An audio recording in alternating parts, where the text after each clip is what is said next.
আসসালামু আলাইকুম। সবাই কেমন আছেন? আশা করি সবাই ভালো আছেন। আলহামদুলিল্লাহ আমরাও সবাই ভালো আছি। তো আজকে সকালে আমার ছেলে মেয়ের জন্য কিছু হালকা পাতলা নাস্তা বানাইতেছি আর ওটা আপনাদের সাথে শেয়ার করতেছি। তো আজকে আমার ছেলের মাদ্রাসাটা বন্ধ ছিল মহরমের উপলক্ষে।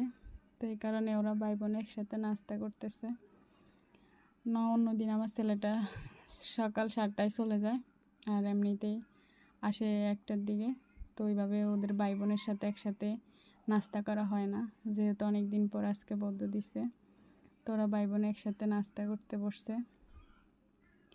তো ওরা মূলত ডিম ভাজিটা এমনি এক্সট্রা খায় না, ওইটার সাথে একটু সস বা একটু হালকা সালাদ দিলে ওরা এইভাবে খাইতে অনেক পছন্দ করে।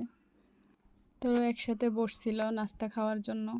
তো আমার ছেলে খাওয়ার শুরুতে বলতেছে যে বিসমিল্লা বলো। ও একটু রাগ করে বলতেছে বিসমিল্লা। ওইটা এরকমই সুন্দরভাবে বলতে বললে বলে না, একটু রাগ করিয়ে বলে সব বিষয়। তো ওরে চামিচ দিলাম খাওয়ার জন্য, ও তো ছোটো মানুষ ওইভাবে চামিচ দিয়ে খাইতে পারে না। তো ও হাত দিয়ে খাইতেছে। তো আমার মেয়েটা অনেক বেশি সস পছন্দ করে। দেখবেন ও সসটা লাস্ট পর্যন্ত একদম চেটে পুটে খাইতেছে। তো নুডলসের সাথেও আমারও এইভাবে খেতে অনেক বেশি ভালো লাগে। সস, তারপর শসা, আর যদি সাথে থাকে একটু লেবু তাহলে তার একটু ভালো লাগে।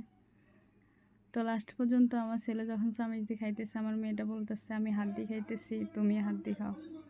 তখন আমার ছেলেটা কি আর করবে, চামিচ সরাই হাত দিয়ে খাইতেছে, যেহেতু ওর বোনে বলছে। না হলে তো এখানে একটু জর্গার মারামারি হবে, খুনসুটি তো থাকে। আমরা হয়তো ছোটোবেলায় এরকম খুনসুটি করছি ভাই বোন। আর মেয়েরা মনে একটু বেশি দুষ্ট হয় আর ন্যাকামো হয়। সেম আমার মেয়েটা মনে একটু এরকম, ওর ভাইয়ের সাথে একটু বেশি বাগাবাগি করে। ও যখন ভাইয়ে যেটা নেয় ও নিতে চায় ওটা, মানে উল্টাটা করতে চায়। তো এই কারণে বেশি খুনসুটি হয়। তো সবাই আমার বাচ্চাদের দেখে মাশাল্লাহ বলবেন, মাশাল্লাহ বলতে কেউ বলবেন না। তো আজকের ভিডিওটা এ পর্যন্ত। সবাই শেয়ার করবেন, কমেন্ট করবেন আর ভালো থাকবেন। আসসালামু আলাইকুম।